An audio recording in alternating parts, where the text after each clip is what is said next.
Hello,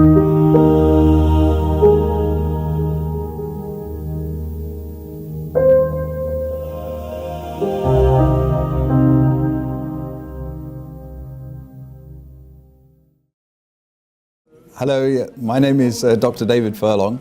I'm welcoming you to this Spirit Release Forum Conference, which is given in February 2017. The video presentations, which are of the various talks given at the conference, and these were exploring different issues of spirit attachment, spirit release. The theme of the conference was Spirit Influence on Mental Health. Is spirit intrusion an important overlooked factor in hallucinatory disorders? I do hope you enjoy the conference and all that it is covered here, as there were some fascinating talks given.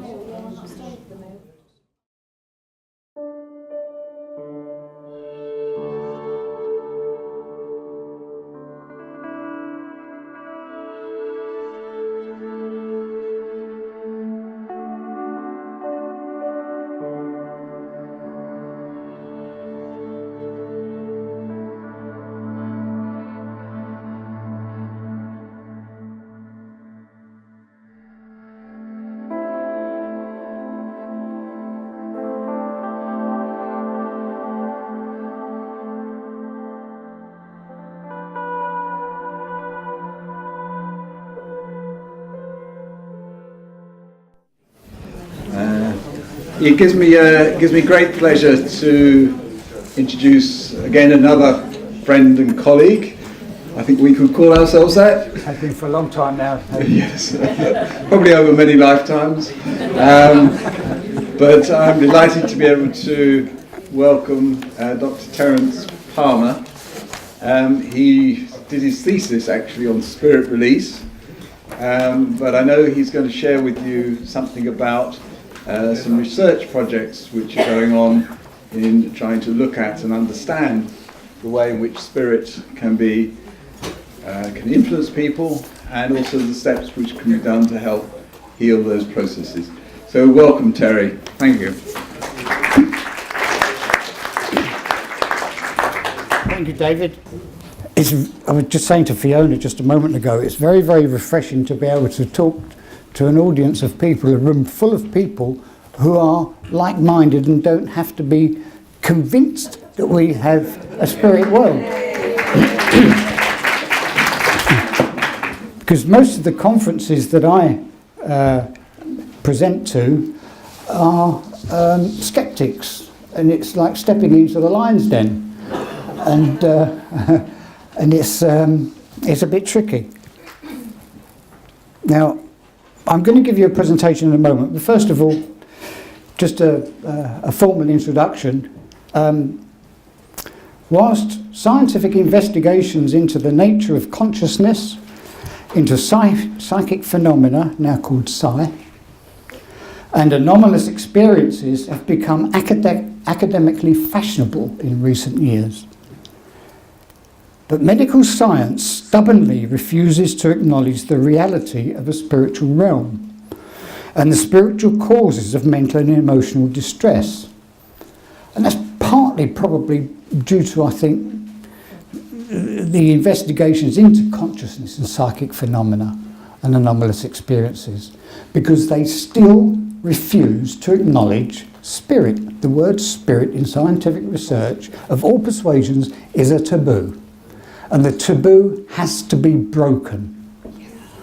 We recognise that we live in two worlds, the physical and the spiritual. And until medical science acknowledges that, we have an enormous uphill battle. News reports from Italy are announcing that there's been an exponential rise in requests for exorcisms by the Catholic Church. In the UK, the mental health services of the NHS are not able to cope with the demand for psychiatric services when patients report hearing voices and commit suicide. And the situation is dire. And the BBC recently reported on the news that the system is broken. Actually, it's been broken for an awful long time. On a broader scale, mass killings by people hearing voices are on the increase. Both the mental health services and criminal justice systems in the USA, I've recently come back from the USA and looked at this, and Europe appear to be totally blind to these realities? Or are they determined to maintain the status quo for institutional self-interest?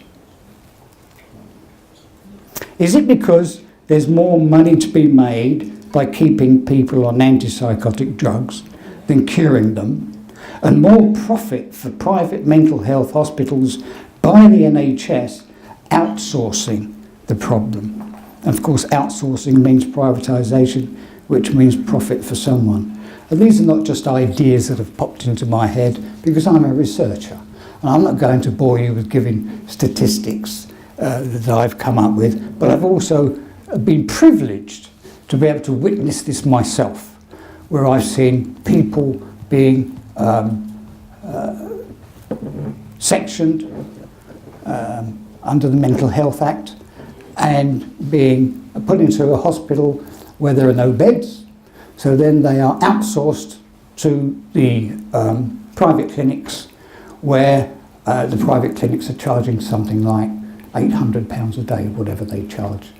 And this is all draining NHS budgets. Let me just get the top off this.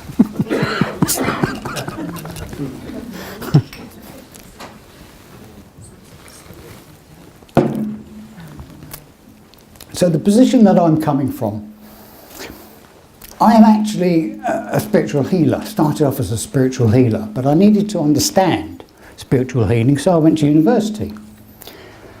And when I did my degree in psychology at Christchurch, I learned absolutely nothing about the spiritual dimension at all. But what I did learn was how to conduct scientific research. So I thank psychology for that. So I can, again, using a euphemism, I can walk two worlds. I can walk the scientific world and I can walk the spiritual world, because I have knowledge of both. And what I'm trying to do is to encourage practitioners in spirit release methods to adopt methods that can be incorporated into a program of scientific research. First, let's have a look at some fundamental facts. And these figures are not up to date. I put these together for a conference last year, so they can probably be upgraded. Approximately 220,000 people in England and Wales have a diagnosis of schizophrenia. In 2007, it accounted for approximately 30% of the total expenditure on adult mental health and social care services. In the UK, 5.7 million prescriptions for antipsychotic medications were written in 2005 at a cost of £210.9 million. Further, 163,600 long-acting antipsychotic injections were prescribed, costing £5.2 million. Globally, we have to thank Emma Bragdon for this. Globally, the value of psychotropic drugs alone topped 40 billion in 2008. It's a lot of money, isn't it? I bring this up purely to illustrate what I believe is to be a dichotomy of beliefs. On the one hand, you've got the religious and the spiritual, and we have a few subheadings there that can come under the religious, spiritual belief systems. And on the right, you have the mechanistic. And I've put these up in order to show the parallel between the two. And I'm not going to waste time and go into a great detail on this, but it's something for philosophers of science to study. But on the right-hand side, we see the mechanistic. It is still a system of belief, and we can choose which path to tread, the religious or spiritual belief path, or we can choose to tread the mechanistic belief path.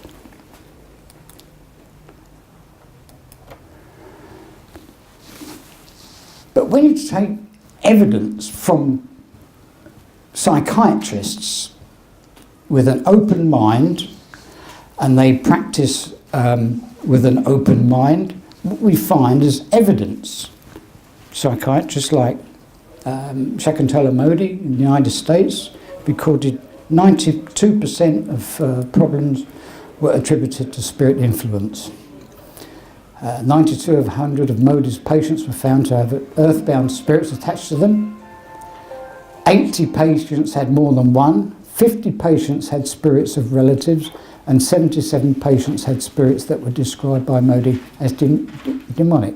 Of course, Modi, being a medically trained psychiatrist, she's been trained in keeping accurate records. So she's keeping notes and she's recording everything. And then she has the ability to study the patterns in the reports that she comes up with long after they've been dealt with. So she can produce statistical tables of what she's been treating. Modi's analysis also revealed that 80% of primary symptoms, such as depression, anxiety, panic attacks and psychotic symptoms, and 30% of secondary symptoms were caused by spirits, whilst 20% of primary symptoms, 70% of secondary symptoms were caused by past life traumas.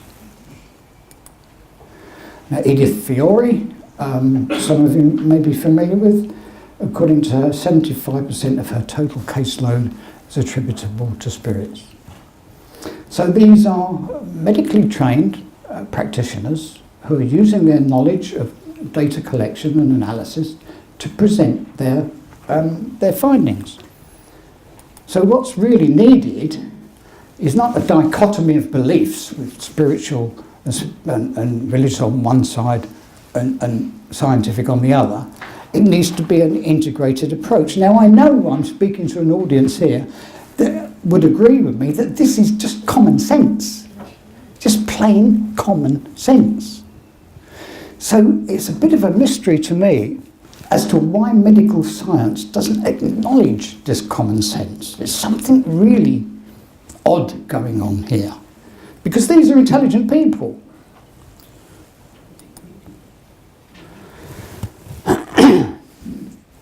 So after working for several years now, and since I was introduced to this principle by Dr Alan Sanderson, who's sitting right in front of me, thank you Alan for helping me step on this pathway 16 years ago, thank you. We've been trying to educate the psychiatric community, haven't we? And we're getting nowhere. I don't think we're getting anywhere. So we have to take the initiative ourselves. And a group of families have come together with help of David's coordination. And this is a service user initiative. And I want to talk about two initiatives that have been introduced today, and this is the first one. It's called the Ross Project because it was started at Ross on Wye on the 1st of November. And all members of that initiative, I'm happy to say, are all here today. So here follows a small-scale research project that's been initiated by 3 independent families who have a family member with a diagnosis of psychosis. Now, if I say anything wrong, anything you don't agree with, you're all here. You can pull me up and say, hang on a minute, that's wrong. So correct me if I'm wrong. The 3 families are of the opinion that a complementary spiritual intervention can contribute to the recovery and well-being of their loved one. Their belief in a complementary intervention is expectant of the psychiatric community responding with its active participation in the project. And I'll go on to explain why I think that is. Aims and objectives are very, very simple: to ameliorate the distress of 3 patients diagnosed with psychosis, to test the efficacy of spirit release therapy methods in the amelioration of distress of patients diagnosed with mental illness, to arrive at a complementary and integrated approach for clinical best practice in the treatment of mental illness. That means working with the psychiatric community. Here, the experimental hypothesis, a very, very simple one. SRT intervention will complement traditional psychiatry in the treatment of psychosis in the short term. And complementary SRT will reduce the costs of traditional mental health care in the long term. And how often do we hear news reports on the television about how much money the government is going to pour into mental health services? Well, I'm sorry, but I don't believe that they could pour any amount of money into what they continue to do and get a different result.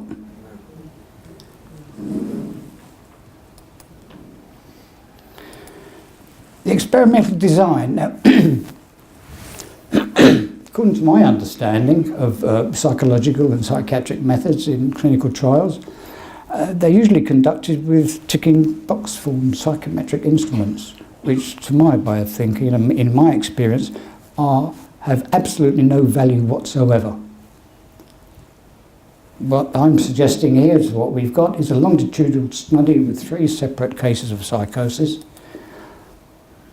where we are using SRT methods, as in one-to-one therapy, which is what David was talking about earlier, the way he works.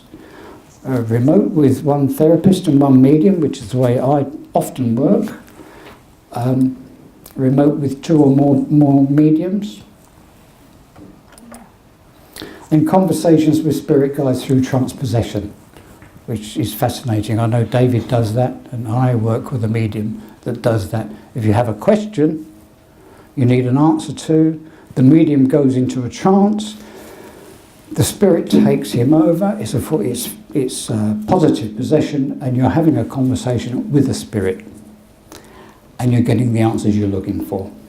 So these 4 methods can be applied in investigating the cause of the illness and asking for a program for a remedy. And the method, as I say, is qualitative rather than quantitative. So we're not asking people to tick boxes and answer questionnaires. Each of the 3 cases is to be addressed by 3 independent interventionists.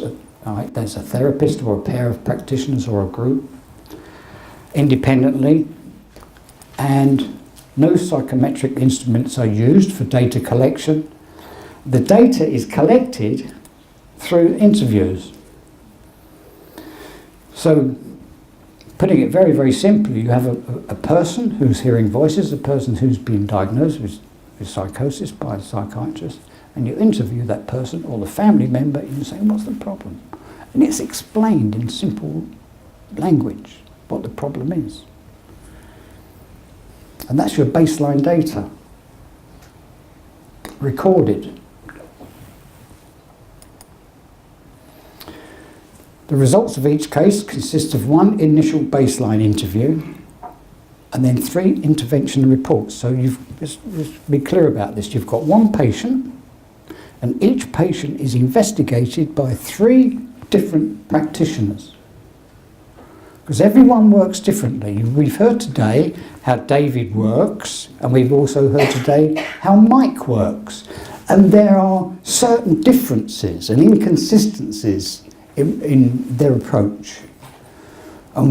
As a scientific project, we need to understand what each approach can contribute to that person's well-being. So we use 3 different methods. Mike uses his, David uses his, I use mine, and then they are analysed afterwards to see how well our assessment fits or meets and correlates with the initial baseline data.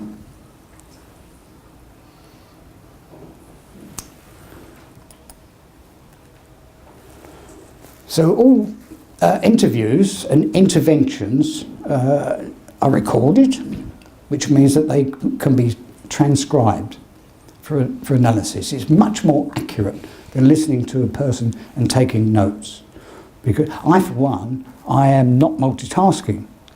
I can't listen to a lecture and take notes at the same time, because as I'm writing, I'm missing what's being said.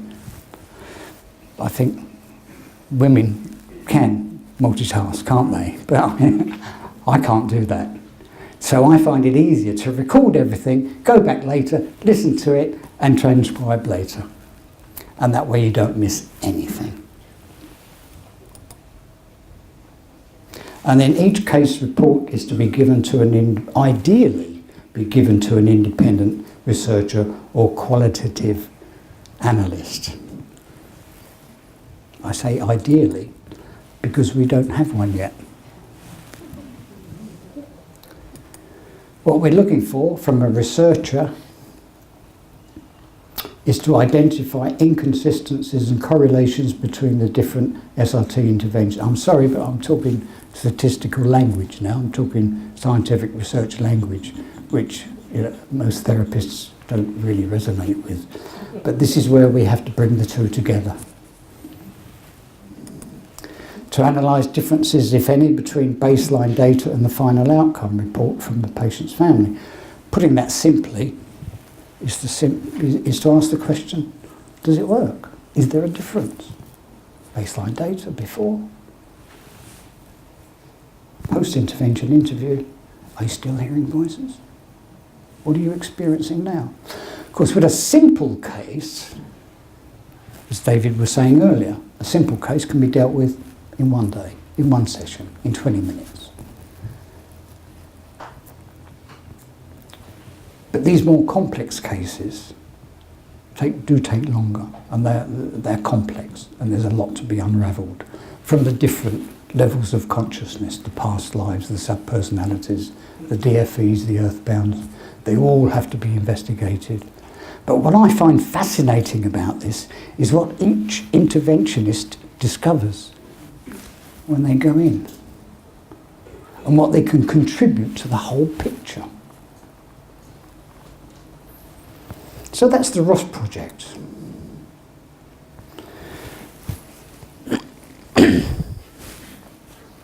Here's the second initiative that I want to talk about.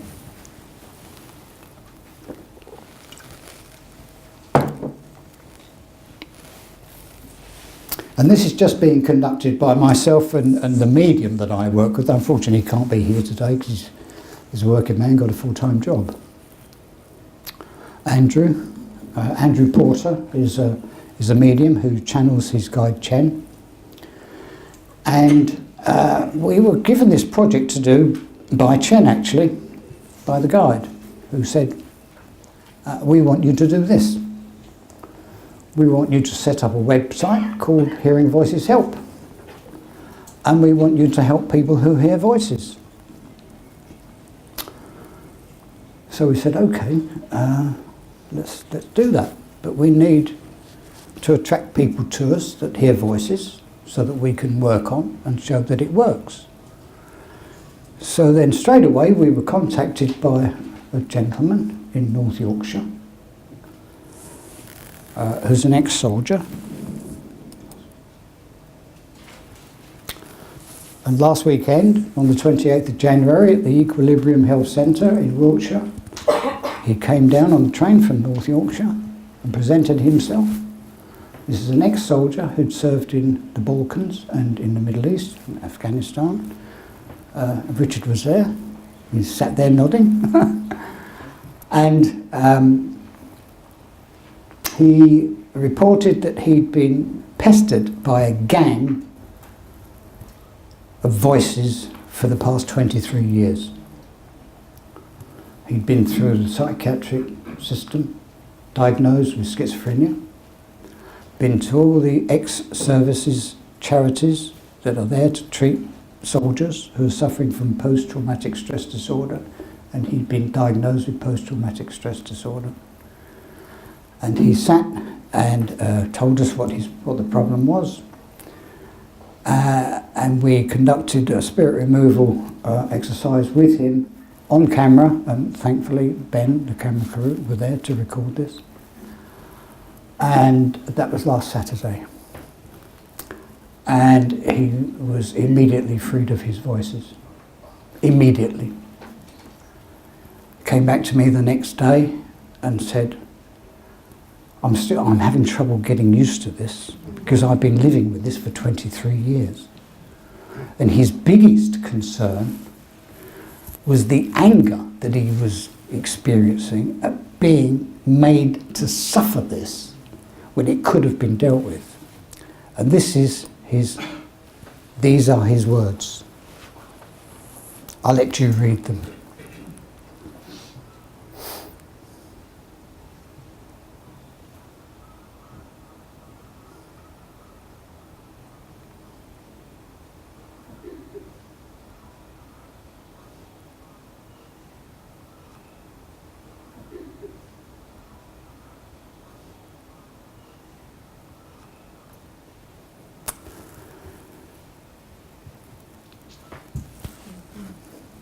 So what we plan to do is carry this programme forward, and with Sue Allen's help, with her School of Intuition Healing, the next workshop is to be held next Saturday. No, it's the 18th. It's not next week, is it? It's the week after. The 18th. And for this workshop, we're actually still looking for a volunteer. We're looking for someone to come forward who's hearing voices. And we can work in one of three ways. We can do the one-to-one therapy that I did with the guy from North Yorkshire. Another way we can work, again, is one-to-one, but with the support of the medium and the guide in presence to show how that works. And the other way we can work is completely remotely, but we still need a person to ask for the work to be done on behalf of a friend or family member who is not present. So if any of you want to come along to that workshop, by all means, please register and come along and see how it's done. But we are looking for at least one volunteer who needs to be rid of their voices for that workshop. If we don't get a volunteer, we'll have to cancel, otherwise, we can't show how it's done, can we? And we're also talking about a programme with the Harry Edwards Healing Sanctuary, because they've informed us that they're constantly being approached by people who hear voices, but they don't know how to deal with them. So we're going along to show them how it's done, but we haven't got dates yet. Now, the big event that is coming up, where we will be demonstrating this approach at a live workshop. Put this date in your diary, the 30th of August 2017, at Liverpool University, the International Society for Psychological and Social Approaches to Psychosis. And we have been invited to give our workshop there. And I think that's an important date. Hopefully by then we'll have a few more cases between now and then to add to our database of examples and successes. Now, the biggest problem that we have to face is finance. I mean, the equipment we use just to communicate and to travel from A to B, it all costs money, right? And none of us have got research grants. Research foundations that provide grants for complementary approaches to healthcare. Does anybody know of any? Yeah, because I don't know of any. So if anyone can point us in the right direction where we can apply for funding to carry out this research, suggestions will be gratefully received. In the meantime, we need all the help we can get. The Hearing Voices workshops, there is a cost attached to them, so hopefully the fees paid for people attending the courses will cover the costs. But we've also set up a facility to enable people to contribute online. So that, my friends, is what I have to say about research. And I sincerely hope that sooner or later an institution is going to step forward, whether it be a medical school or a university or any kind of research institution where they teach students how to conduct qualitative psychological research studies, because this is a perfect example, a perfect project for an MA or a PhD student who wants to practice qualitative research to really get their academic teeth into. So I just would like to hear from any institution that would find this project interesting. And that, my friends, is all I have to say. Thank you.